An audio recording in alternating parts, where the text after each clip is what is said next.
नमस्कार, India news Rajasthan देख रहे हैं आप। मैं हूं आपके साथ पराग गुप्ता। अलवर में भ्रष्टाचार निरोधक ब्यूरो ने ईएसआईसी मेडिकल कॉलेज में चल रही संविदा पर नर्सिंग कर्मियों और नर्सिंग सहायकों की भर्ती के मामले में बड़ी कार्रवाई की है।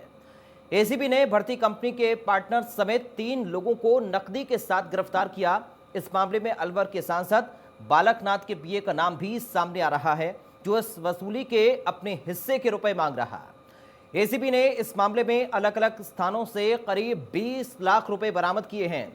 ब्यूरो के अतिरिक्त पुलिस अधीक्षक बजरंग सिंह ने बताया कि भर्ती गुजरात की एक कंपनी एमजे सोलंकी द्वारा की गई।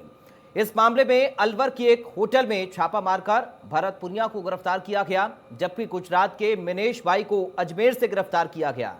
इसके अलावा जोधपुर एम्स में नर्सिंग कर्मचारी के रूप में कार्यरत और दलाल महिपाल यादव को जोधपुर से गिरफ्तार किया गया है। एसीबी की जांच में खुलासा हुआ है कि इस मामले में अब तक 100 भर्तियां हुई हैं। कुछ सिफारिश से हुई, कुछ बाकी मोटी राशि वसूली से की गई है। एसीबी ईएसआईसी मेडिकल कॉलेज में कार्यरत कार्मिकों की भूमिका की जांच में तेजी से जुट गई है। एसीबी ने ईएसआईसी मेडिकल कॉलेज के कई कमरों को सील किया है और इस पूरे मामले की गहनता से जांच की जा रही है।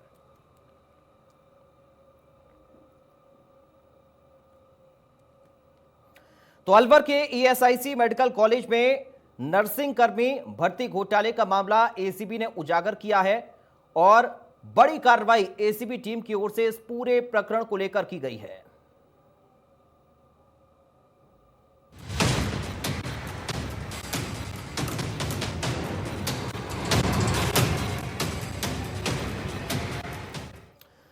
तो आइए आपको सबसे पहले इस मामले में एसीबी के अफसरों का बयान सुनवाते हैं कि पूरे मामले में अब तक के खुलासे और जांच को लेकर क्या कुछ कह रहे हैं एसीबी के अफसर।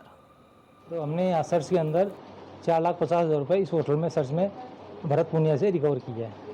और हमें इन्होंने बताया, भरत पूनिया ने बताया कि साहब इनका जो कंपनी का पार्टनर है मिनेश पटेल, वो आज दिनों 15 लाख रुपए लेके यहाँ से रवाना हो गया। तो उसको फिर एसीबी ने ऊपर सूचना देके और अजमेर एसीबी टीम ने गेगल के अंदर उसको रिटर्न किया। और एक जो एम्स जोधपुर का कर्मचारी था महिपाल यादव, उसका बहुत महत्वपूर्ण योगदान था इसके अंदर। वो एक्चुअल में यहीं का अलवर जिले का रहने वाला था। वो यहाँ के लोगों को झांसा देके जो संविदा पे भर्ती होने वाले थे कर्मचारी, उनको स्थायी पदों का लोभ देके और इनसे साठगांठ करके और 4 सैलरी जो उनको मिलने वाली थी, किसी से 4 गुना जो सैलरी मिलने वाली थी उसका 4 गुना, किसी 3 गुना वो एडवांस में ले रहे थे और उनको नियुक्त करवा रहे थे। अलवर के अंदर जो ईएसआईसी मेडिकल हॉस्पिटल और जो कॉलेज है, उसके अंदर एक तरह से सुविधा कर्मी के रूप में कुछ भर्तियां होनी थी, जिसका एग्रीमेंट गुजरात की एक कंपनी है उसका और यहाँ के बीच में एग्रीमेंट हुआ था, उसके तहत भर्तियां होनी थी। तो पिछले कई दिनों से अलवर के अंदर ये भर्तियां हो रही थी। उसकी जानकारी हमें लगी, और उस जानकारी को हमने डेवलप किया और हमने टेक्निकल जो हमारे संसाधन हैं उनका भी यूज़ करके वो जो सारी जानकारी जुटाई। उसमें ये सामने आया कि जो यहाँ एसजे सोलंकी कंपनी, गुजरात की जो कंपनी है, उसके जो एम्प्लॉय यहाँ भर्तियाँ कर रहे थे, शर्तों के अनुसार वो लोग भर्ती जिन लोगों की हो रही थी उनसे पैसे नहीं ले सकते थे, लेकिन फिर भी ये लोग उनसे नर्सिंग कर्मी के 1.5 से लेकर 2 लाख और उससे ज़्यादा रुपए भी लोगों से लिए। इसके अलावा नर्सिंग सहायक थे, उनके 60,000 से लेकर 90,000 तक के रुपए इन्होंने लिए। ये अभी तक लगभग 100 लोगों की भर्तियाँ कर चुके हैं, जिनमें कुछ लोग सिफारिशी हैं, लेकिन इसके अलावा ज़्यादातर लोगों से इन्होंने। तो चलिए एक नजर ग्राफिक्स पर डालते हैं और इस पूरे मामले को सबसे पहले समझ लेते हैं। तो इंदिरा गांधी नहर में पंजाब से एमजे सोलंकी कंपनी के पार्टनर समेत 3 लोगों की गिरफ्तारी इस पूरे मामले को लेकर हुई है। आरोपी भरत पुनिया, मिनेश पटेल, दलाल महिपाल यादव इसमें गिरफ्तार किए गए हैं। ये वो आरोपी हैं जिनको एसीबी ने पकड़ा है। पुलिस ने 20 लाख रुपए बरामद किए। एसीबी इस बात को भी कह रही है कि 20 लाख की राशि बरामद हुई है। बीजेपी सांसद बालकनाथ के पीए कुलदीप यादव पर 5 लाख रुपए मांगने का आरोप भी लगा। इस पूरे प्रकरण को लेकर नर्सिंग कर्मियों, सहायकों की 100 भर्तियां रिश्वतखोरी से हुई हैं, ये बात एसीबी की ओर से कही गई है। नर्सिंग कर्मियों की भर्ती के लिए 1.5 से 2 लाख रुपए आरोपी से मांगे जाते थे और नर्सिंग सहायक के लिए 60 से 90 हजार रुपए तक की राशि वसूली जाती ही और इसी आधार पर ये नौकरियां पैसे के बदले में दी गई हैं। तो अब सवाल यह है, क्या ये योग्य आवेदकों के साथ धोखा नहीं है? सवाल यह भी, क्या ये मरीजों की जान के साथ खिलवाड़ नहीं है? रुपए देकर नौकरी लेने वाले क्या मरीजों के साथ इंसाफ करेंगे? बीजेपी सांसद बालकनाथ के पीए कुलदीप यादव ने आखिर 5 लाख रुपए की मांग क्यों की? सवाल यह भी, बीजेपी सांसद बालकनाथ ने अपने पीए पर क्या कार्रवाई अब तक की है? और सवाल यह बड़ा गंभीर है कि गुजरात की एमजे सोलंकी कंपनी में राजस्थान में किस तरह से इस पूरे घोटाले को अंजाम दे दिया और जो लोग नौकरी कर रहे हैं उनसे रुपए भी ऐंठ लिए हैं। तो नौकरी के बदले रुपए, यानी रुपयों के बदले नौकरी दी गई है। सहायकों की बात करें, सहायक नर्सिंग कर्मियों से 60 से 90 हजार की राशि वसूली गई और साथ ही जो नर्सिंग कर्मी हैं उनसे 1.5 से 2 लाख रुपए तक की डिमांड की गई नौकरी के बदले। और अब तक करीब 100 भर्तियां रिश्वतखोरी के दम पर हो चुकी हैं। इस बात का खुलासा एसीबी ने किया है और यह बड़ी बात है कि जयपुर एसीबी ने अलवर में इस पूरी कार्रवाई को अंजाम दिया। लगातार 3 दिनों तक इस पूरे प्रकरण की मॉनिटरिंग एसीबी के अधिकारी करते रहे और उसके बाद एक के बाद एक ताबड़तोड़ गिरफ्तारियां लगातार एसीबी टीम की ओर से की गई हैं। 20 लाख रुपए की मोटी रकम भी एसीबी ने अलग अलग जगहों से अब तक बरामद कर ली है इन आरोपियों के पास से। और सबसे गंभीर प्रश्न यह है कि बीजेपी सांसद बालकनाथ के पीए का नाम इसमें सामने आ रहा है। कुलदीप यादव, जो बीजेपी सांसद बालकनाथ का पीए है, उसका नाम भी इस पूरे प्रकरण में सामने आ रहा है और यह कहा जा रहा है कि 5 लाख रुपयों की मांग उसने की थी। अब सवाल यह है कि आखिर 5 लाख रुपए क्यों कुलदीप यादव ने मांगे थे? आखिर इस पूरे प्रकरण में कौन कौन लोग जिम्मेदार हैं और क्या और भी बड़े अधिकारियों पर शिकंजा अब कसने वाला है एसीबी का? ये बेहद महत्वपूर्ण होगा क्योंकि एसीबी लगातार एक्शन मोड में इस पूरे प्रकरण को लेकर है।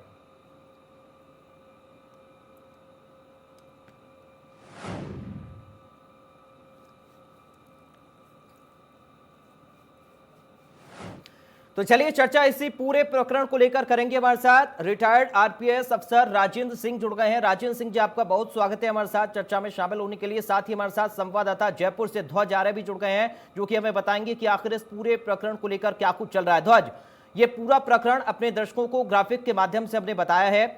बड़ा सवाल यह है कि आखिर कैसे घोटाला हुआ, इसकी जांच एसीबी टीम लगातार कर रही है।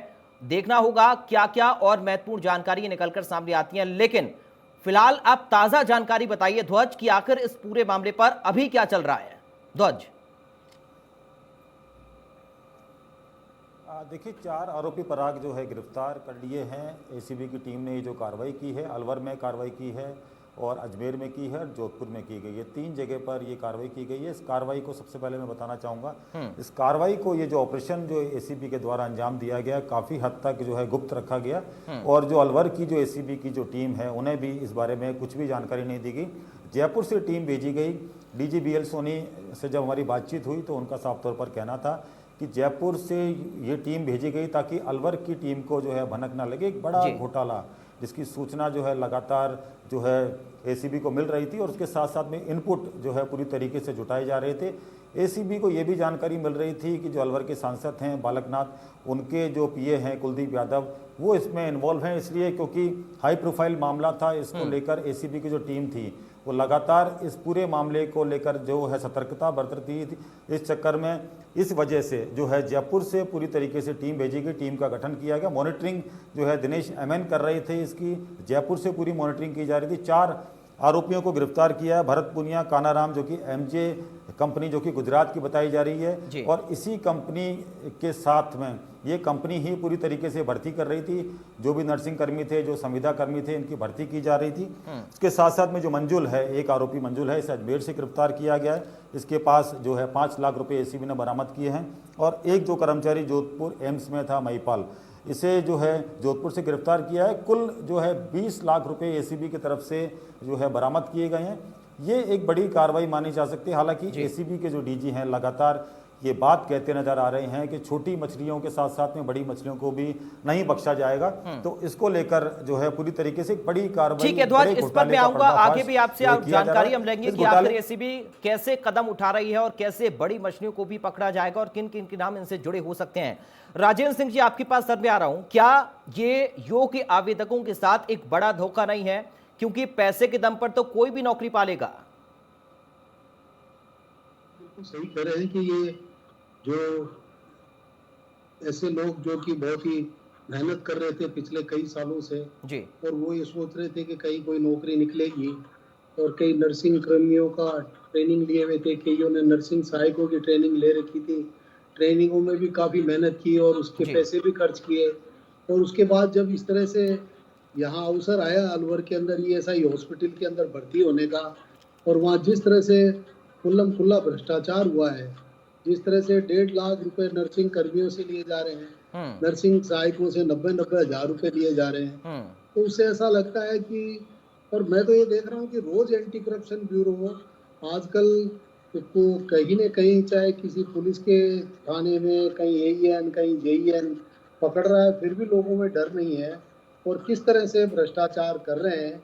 इससे ऐसा लगता है कि भ्रष्टाचार को जड़ मूल से खत्म करने के लिए हम सब लोगों को बहुत तेजी से आगे आना पड़ेगा और एंटी करप्शन ब्यूरो के लोगों को भी इसमें और तेजी से कार्रवाई करनी पड़ेगी। वरना आप देखिए कि हालात क्या हो रहे हैं, खुल्लम खुल्ला भ्रष्टाचार हो रहा है, और आप किस तरह से भर्ती है, वो एक दूसरी कंपनी भर्ती कर रही है और भर्ती करने वाले लोग किस तरह से पैसे ले रहे हैं, पैसे लोग बंटवारा कर रहे हैं। तो इससे ऐसा लगता है कि बहुत ही उन लोगों के साथ अन्याय था, उन लोगों के साथ पीड़ाजनक स्थिति थी जो काफी दिनों से अपनी तैयारी कर रहे थे, और उनको ये जो रोजगार का अवसर समाप्त हुआ है उनके लिए सबसे बड़ा दुखद था। राजेंद्र जी, ये बड़ा धोखा मरीजों के साथ भी है। मरीजों की जान की रक्षा वो लोग क्या करेंगे जिनको जानकारी नहीं है? पैसे देकर अगर कोई भी भर्ती हो जाएगा तो ये मरीजों की जान के साथ भी खिलवाड़ है, उनकी जान को भी खतरा अस्पताल में है। और जिस तरह से एसीबी ने खुलासा किया है, इतने बड़े स्तर पर यह घोटाला हुआ है, जाहिर तौर पर इसके तार बड़े हो सकते हैं और भी बड़े लोगों तक इसके तार जुड़े हो सकते हैं। निश्चित रूप से गुजरात की कंपनी है MS सोलंकी कंपनी, ये उसको ये ठेका दिया गया था भर्ती करने का, और ये तो मैंने पहली बार ही देखा है कि कोई कंपनियां ठेके पे इस तरह से भर्ती कर रही है जी, और उनको ये अधिकार है। तो वैसे ट्रांसपेरेंट तरीके से भर्तियां होनी चाहिए थी, या तो आरपीएससी के थ्रू होनी चाहिए थी या यूपीएससी के थ्रू होनी चाहिए थी जी। अब ये संविदा कर्मियों के तौर पे जो इनको लिया जा रहा है, उसमें वैसे भी इनके जो अधिकार हैं वो मारे जाएंगे, इनको जो लाभ मिलने चाहिए थे कर्मचारियों को वो भी मारे जाएंगे, और इसका फायदा केवल ये कंपनी प्राप्त करेगी। मैं समझता हूँ कि ये आने वाले समय में युवाओं के साथ एक बहुत बड़ा धोखा है, युवाओं के साथ, बेरोजगारों के साथ और एक सामान्य व्यक्ति के साथ एक बहुत बड़ी चीटिंग है कि उसको एक कंपनी पैसे ले रही है उसकी जो मेहनत के, और उसको वो कंपनी उन हॉस्पिटल से पैसे लेगी और इनको वो पैसे काट कर देगी। तो मैं समझता हूँ कि इस तरह से संविदा कर्मियों की भर्ती करना है वो उचित नहीं है। सरकार को बड़े ट्रांसपेरेंट, पारदर्शी तरीके से मेरिट पे आधारित बच्चों को मेरिट पे कोई एग्जाम लेके या उनकी कोई जो भी मेरिट बनी है उनकी परसेंटेज के आधार पे या कोई इंटरव्यू के आधार पर उसमें कोई अच्छे जो भी इसके आपके नर्सिंग से जुड़े हुए जो भी लोग वरिष्ठ लोग थे या जो भी अनुभवी लोग थे या जो भी कोई इस तरह से डिग्री होल्डर्स थे वो उनके इंटरव्यू लेते। और बिल्कुल पारदर्शिता दरअसल यहाँ पर नहीं हुई है और किसी और कंपनी के जरिए संविदा पर कर्मचारियों को लगवाना, जाहिर तौर पर कंपनी ने बड़ा खेल इसमें पूरा कर दिया है। ध्वज, सवाल यह है कि जब मुख्यमंत्री अशोक गहलोत ने कहा था, सूबे के मुखिया ने कहा था एसीबी को कि आपको फ्री हैंड है, आप कार्रवाई करिए, पूरी छूट है, खुली छूट है, जो भी भ्रष्टाचारी हैं वो बख्शने नहीं चाहिए, उन पर कड़ी कार्रवाई होनी चाहिए, और एसीबी ने कार्रवाई की भी। आईएएस की बात करें, आईपीएस की बात करें, सारी बड़ी मछलियों पर एसीबी अब हाथ डाल रही है। इस पूरे प्रकरण को लेकर, इस पूरे घटनाक्रम को लेकर किस तरह से कड़ी दर कड़ी अब एसीबी खोलने जा रही है, क्योंकि जब तक बड़ी मछलियां पकड़ में नहीं आएंगी इस पूरे घोटाले का खुलासा शायद ही हो पाए। ध्वज। देखिए पराग, जिस तरीके से आपने कहा है बिल्कुल सही कहा है कि मुख्यमंत्री अशोक गहलोत ने एसीबी को फ्री हैंड कर रखा है और इसी के चलते इतनी बड़ी कार्रवाई को अंजाम दिया गया, जहां पर एक सांसद के तक जो है तार जो है पूरी तरीके से पहुंच रहे हैं। उनका जो पीए इस पूरे मामले के अंदर इन्वॉल्व है, 5 लाख रुपए की डिमांड की जा रही थी। उसके साथ साथ में ये जो पूरा जो नेक्सस है इसको तोड़ने के लिए एसीबी की टीम लगातार काम कर रही है। इनमें किन कौन है और किस तरीके से इनका जो है मास्टरमाइंड कौन है, वहाँ तक पहुँचने की पूरी तरीके से जो है तैयारी की जा रही है एसीबी की तरफ से। लेकिन एसीबी के जो अधिकारियों से हमारी बातचीत हुई है उनका साफ तौर पर ये कहना है कि ये जो कार्रवाई हुई है इसमें कई बड़े नाम जो हैं आने वाले समय में खुलासे होंगे।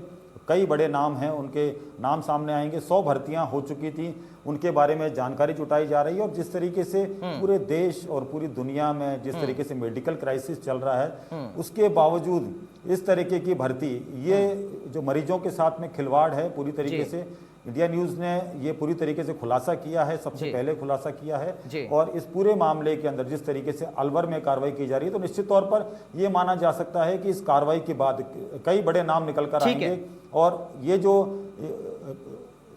पूरी जो ठीक है। ध्वज, आप बने रहिए। राजेंद्र जी, सवाल मेरा यह है कि जब एक सांसद का नाम इसमें सामने आ जाए, सांसद के पीए के ऊपर ये आरोप लग जाए कि 5 लाख रुपए की मांग सांसद के पीए कर रहे, तो अब सवाल यह है कि जब सांसद लेवल तक ये बात पहुंच गई है तो उसके नीचे तक कितने बड़े अधिकारी इसमें शामिल होंगे, ये बेहद गंभीर है। और मुद्दे की गंभीरता हम इस बात से भी समझ सकते हैं कि जयपुर एसीबी ने अलवर में जाकर कार्रवाई की और अलवर एसीबी को इस बात की भनक तक नहीं लगी। राजेंद्र जी, क्या है कि स्थानीय स्तर पर जो एंटी करप्शन ब्यूरो की पुलिस थी, ये हो सकता है सूचना उनके पास नहीं गई हो और ये उनका जो इंटेलिजेंस नेटवर्क है वो भी मैं समझता हूँ कमज़ोर होगा जी। कि जो अलवर जैसे शहर के अंदर इस तरह से खुलेआम भर्ती हो रही थी और उनको इस बात की जानकारी नहीं थी। और ये जानकारी है वो जयपुर राजधानी के अंदर यहाँ बैठे हुए अधिकारियों को लगी और यहाँ के अधिकारियों को अलग से टीम भेज दी। तो मैं समझता हूँ कि अलवर के जो एंटी करप्शन ब्यूरो के अधिकारी हैं, उनकी कार्य क्षमता, उनकी कार्यशैली, उस पर भी एक बहुत बड़ा प्रश्न चिन्ह है कि उन्होंने पूरे दायित्व के साथ अपनी ड्यूटी का निर्वहन नहीं किया। अन्यथा उनको इस बात की जानकारी रहनी चाहिए जी। जब इस तरह की चर्चाएं निश्चित रूप से जयपुर शहर तक पहुंची है और वो अलवर के अधिकारियों तक नहीं पहुंच पाई, ये कुछ बात समझ से परे है। इससे ऐसा लगता है कि उनकी जानकारी में मामला आया होगा परंतु उन्होंने उसको नज़रअंदाज किया है। क्यों नज़रअंदाज किया है, इस कारणों का पता जरूर लगाना चाहिए। क्या इनके उनसे कोई संपर्क थे या इन लोगों की उनसे कोई साठ-गांठ थी, इस बात का जरूर पता लगाना चाहिए। कारण क्या है कि जयपुर के अंदर जो अभी एंटी करप्शन ब्यूरो के जो डीजी हैं और या एडीजी जो लगे हुए हैं दिनेश और बीएल सोनी साहब जी, वो इस मामले में बड़े आप ये देखिए कि ऑफेंसिव है और जो भी कोई सूचना आती है उसको पूरी तरह से तस्दीक करने के पश्चात पूरी कार्रवाई करते हैं। तो इस ऐसी स्थिति के अंदर इन लोगों के निश्चित रूप से इन लोगों के बारे में भी जांच जरूर करनी चाहिए। दूसरी बात आती है कि ये जो घोटाला जो एंटी करप्शन ब्यूरो ने पकड़ा है, तो एंटी करप्शन ब्यूरो की टीम में बहुत धन्यवाद की पात्र है, परंतु एक इसमें सबसे बड़ा लेकुना हो रहा है।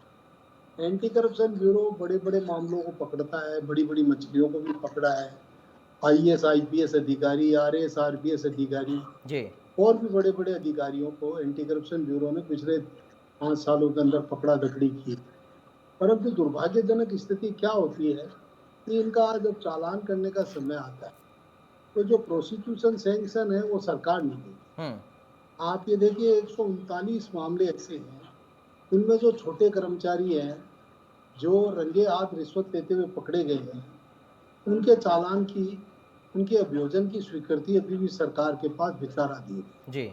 उसी तरह से जो बड़े अधिकारी हैं 39, उनके खिलाफ अभियोजन की स्वीकृति है वो अभी भी पेंडिंग पड़ी और कई वर्षों से पेंडिंग पड़ी। राजेंद्र जी, सर तो इस तरीके की खबरें हैं कि जो लोग पैसा देकर नौकरी पाए हैं, जिन लोगों ने नौकरी पाई है, उन लोगों ने पैसे का जुगाड़ न जाने कैसे कैसे किया है। किसी ने ब्याज पर पैसा लिया है, किसी ने गहने बेचे हैं, किसी ने कुछ गिरवी रख दिया, किसी ने कुछ गिरवी रख दिया।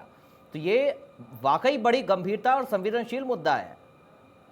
राज जी, आप बात सही कह रहे हो। लोगों ने अपने माताओं के, अपनी पत्नियों के गहने हैं रख के और ब्याज पे 4-4 रुपए सैकड़े, 5-5 रुपए सैकड़े पर और इस तरह से ये रुपया लिया है और इनको रिश्वत के रूप में रुपया दिया है। और ये जो संविदा कर्मी है इनको मिलेगा भी क्या? तो बहुत ज़्यादा अच्छा वेतन तो इनको मिलने वाला है नहीं जी। कि कॉन्ट्रैक्ट बेसिस पे ये लोग रखे जा रहे हैं। अब ये बेचारे वहां जाके फिर क्या सेवा कर पाएंगे जनता की? क्या सेवा की भावना होगी? एक तरफ से तो ब्याज वाला पैसे मांगेगा, उसको चुकाएंगे, एक तरफ परिवार की जरूरतों को पूरा करेंगे।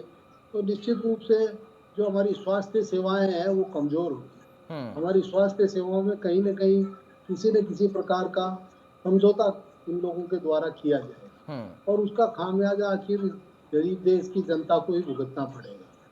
जो हम आम दिनों में सुनते हैं कि अस्पतालों के अंदर किस तरह से नर्सिंग कर्मी, नर्सिंग सहायक व्यवहार करते हैं, किस तरह से जनता की सेवा से परहेज करते हैं, वो इसी का कारण है। बिल्कुल, बुनियाद में यही है जी कि हम लोग उनको इतना कम वेतन देते हैं और जब वो वेतन उनको सर्विस देते हैं, कॉन्ट्रैक्ट बेसिस की जो सर्विस दे रहे हैं उसमें भी उनको रिश्वत देनी पड़ रही है। तो मैं समझता हूँ इससे कोई बड़ी बात नहीं हो सकती। ठीक है ध्वज, आप मुझे एक बात बताइए, लगातार एसीबी अपना काम कर रही है और ऐसे लोगों को पकड़ रही है जो इसमें संलिप्त हो सकते हैं। जिन लोगों ने नौकरी पाई है पैसे देकर, क्या उनसे भी कोई पूछताछ एसीबी की होगी? क्या उन पर भी कोई एक्शन हो सकता है? इस तरह की कोई जानकारी?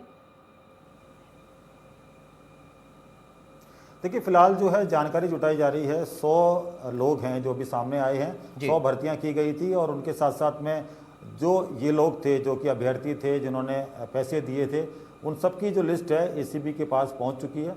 उनसे जो है अब जानकारी जुटाई जाएगी, उनसे पूछताछ की जाएगी किसने कितने रुपए दिए, उन रुपयों की रिकवरी किस तरीके से होगी, ये एसीबी कुछ दिनों के बाद में खुलासा करेगी। लेकिन इस पूरे मामले के जो तार हैं वो ऊपर तक जुड़े हुए हैं। कई इसमें जो रसूखदार लोग हैं उनके शामिल होने की पूरी संभावना नजर आ रही है। कई जो नामदार लोग हैं, कई नेता हैं, उनके नाम जो है सामने आने की पूरी तरीके से पुष्टि कुछ ही दिनों में की जाएगी। जो डीजी बीएल सोनी हैं, उन्होंने जो अपनी मीडिया को बाइट दी है, उन्होंने साफ तौर पर ये कहा है कि आने वाले समय में कुछ बड़े खुलासे हो सकते हैं। कई नाम हैं, इनके बारे में जानकारी जुटाई जा रही है कि जो लोग हैं अभ्यर्थी कितने, ये इसके बारे में भी जानकारी जुटाई जा रही है। बिल्कुल, ये जरूरी है कि इस पूरे मामले की गहनता से जांच हो और कड़ी दर कड़ी लगातार एसीबी खोलती जाए और ऐसे लोगों को पकड़ा जाए जो इस भ्रष्टाचार में लिप्त हुए हैं। बहुत शुक्रिया ध्वज आपका हमें तमाम जानकारी पहुंचाने के लिए। राजेश, शुक्रिया सर इंडिया न्यूज के लिए समय निकालने के लिए, हमारे साथ चर्चा में शामिल होने के लिए। तो आपने देखा किस तरह एसीबी टीम करने का दावा कर रही है और ऐसे में अब देखना होगा कि ये तार आखिर कहां तक जुड़े हुए हैं। लगातार एसीबी का एक्शन जारी है और जो भी अपडेट होगा इंडिया न्यूज राजस्थान सबसे पहले आप तक पहुंचाएगा।